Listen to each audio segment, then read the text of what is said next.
தேர்தல் கருத்து கணிப்பு வெளியான நிலையில் கிடுகிடுவென உயர்ந்த பங்குச்சந்தை தேர்தல் முடிவு வெளியான நாளில் கடுமையான சரிவை சந்தித்தது. இதற்கு பின்னணியில் மிகப்பெரிய சதித்திட்டம் இருப்பதாக குற்றச்சாட்டுகள் வலுவாக முன்வைக்கப்பட்டு வருகின்றது. பங்குச்சந்தை உயர்வை எட்டவே கருத்து கணிப்பு திட்டமிட்டு வெளியிடப்பட்டதாகவும் புகார்கள் இருந்தன. குறிப்பாக இந்த விவகாரம் தொடர்பாக கருத்து கணிப்பு வெளியான நாளில் உச்சத்தை எட்டிய பங்குச்சந்தை தேர்தல் முடிவின் போது வெளியான நாளில் கடுமையான வீழ்ச்சியடைந்தது.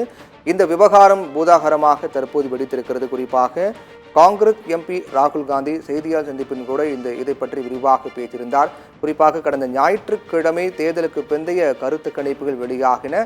அந்த கருத்து கணிப்பில் அதிக ஊடகங்கள் அந்த கருத்து கணிப்பில் பாஜக மற்றும் பாஜக உள்ளடக்கிய என்டிஏ கூட்டணிக்கு மிக அதிகமான வெற்றி வாய்ப்பு கிடைக்கக்கூடும் என்றும் பாஜக தனி பெரும்பான்மையோடு மீண்டும் ஆட்சி அமைக்கும் என்றும் பாஜகவுக்கு அதிக இடங்கள் வழக்கத்தை விட அதிக இடங்கள் கிடைக்கும் என்றும் அதே போல என்டிஏ கூட்டணி அதிக பெரும்பான்மையோடு ஆட்சி அமைக்கக்கூடும் என்றும் கருத்து கணிப்பில் வெளியாகின.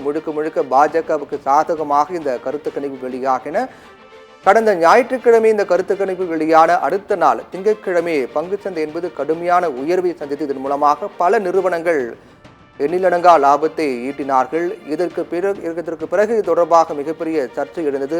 அதன்படி பார்த்தோம் என்றால் இந்த பங்குச்சந்தை உயர்வு காரணமாக திங்கட்கிழமை ஒரு நாள் மட்டுமே பங்குச்சந்தை உயர வேண்டும் என்ற காரணமாகவே தற்போது தேர்தலுக்கு பிந்தைய கருத்து கணிப்புகள் திட்டமிடப்பட்டு பாஜகவுக்கும் என்டிஏ கூட்டணியும் ஆதரவாக வெளியிடப்பட்டதாக குற்றச்சாட்டு தற்போது முன்வைக்கப்பட்டு வருகின்றது.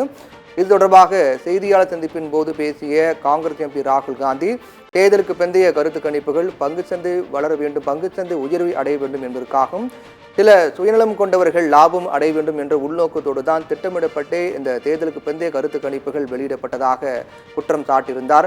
இதன் மூலமாக கிட்டத்தட்ட 30 லட்சம் கோடி ரூபாய் அளவுக்கு பங்குச்சந்தை சரிவு காரணமாக முதலீட்டாளர்கள் ரூபாய் 30 லட்சம் கோடி இழப்பை சந்திக்க நேர்ந்தது என்றும் தெரிவித்திருந்தார்.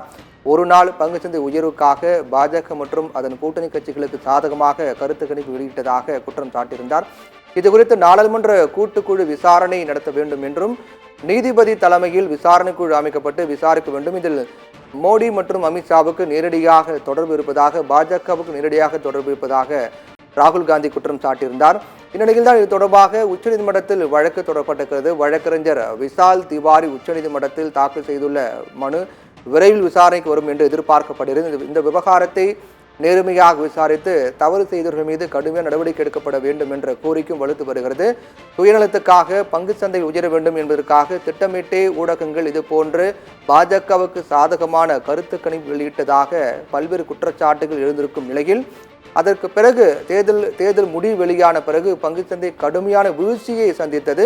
ஒரே ஒரு நாள் திங்கட்கிழமை ஒரு நாள் மட்டும் பங்குச்சந்தை உயர்வடைந்து அதற்கு பிறகு தேர்தல் முடிவு வெளியான பிறகு கடுமையான வீழ்ச்சியை சந்தித்தது. இதன் மூலமாக பல பேர் பாதிக்கப்பட்டதாக சாமானியர்களுடைய பணம் கிட்டத்தட்ட 30 லட்சம் கோடி இழப்பு ஏற்பட்டதாக ராகுல் காந்தி குற்றம் சாட்டியிருந்தார்.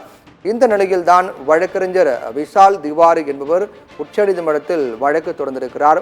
அவர் தாக்கல் செய்துள்ள அந்த மனுவில் இந்த மனு விரைவில் விசாரணைக்கு வரும் என்று எதிர்பார்க்கப்படுகிறது.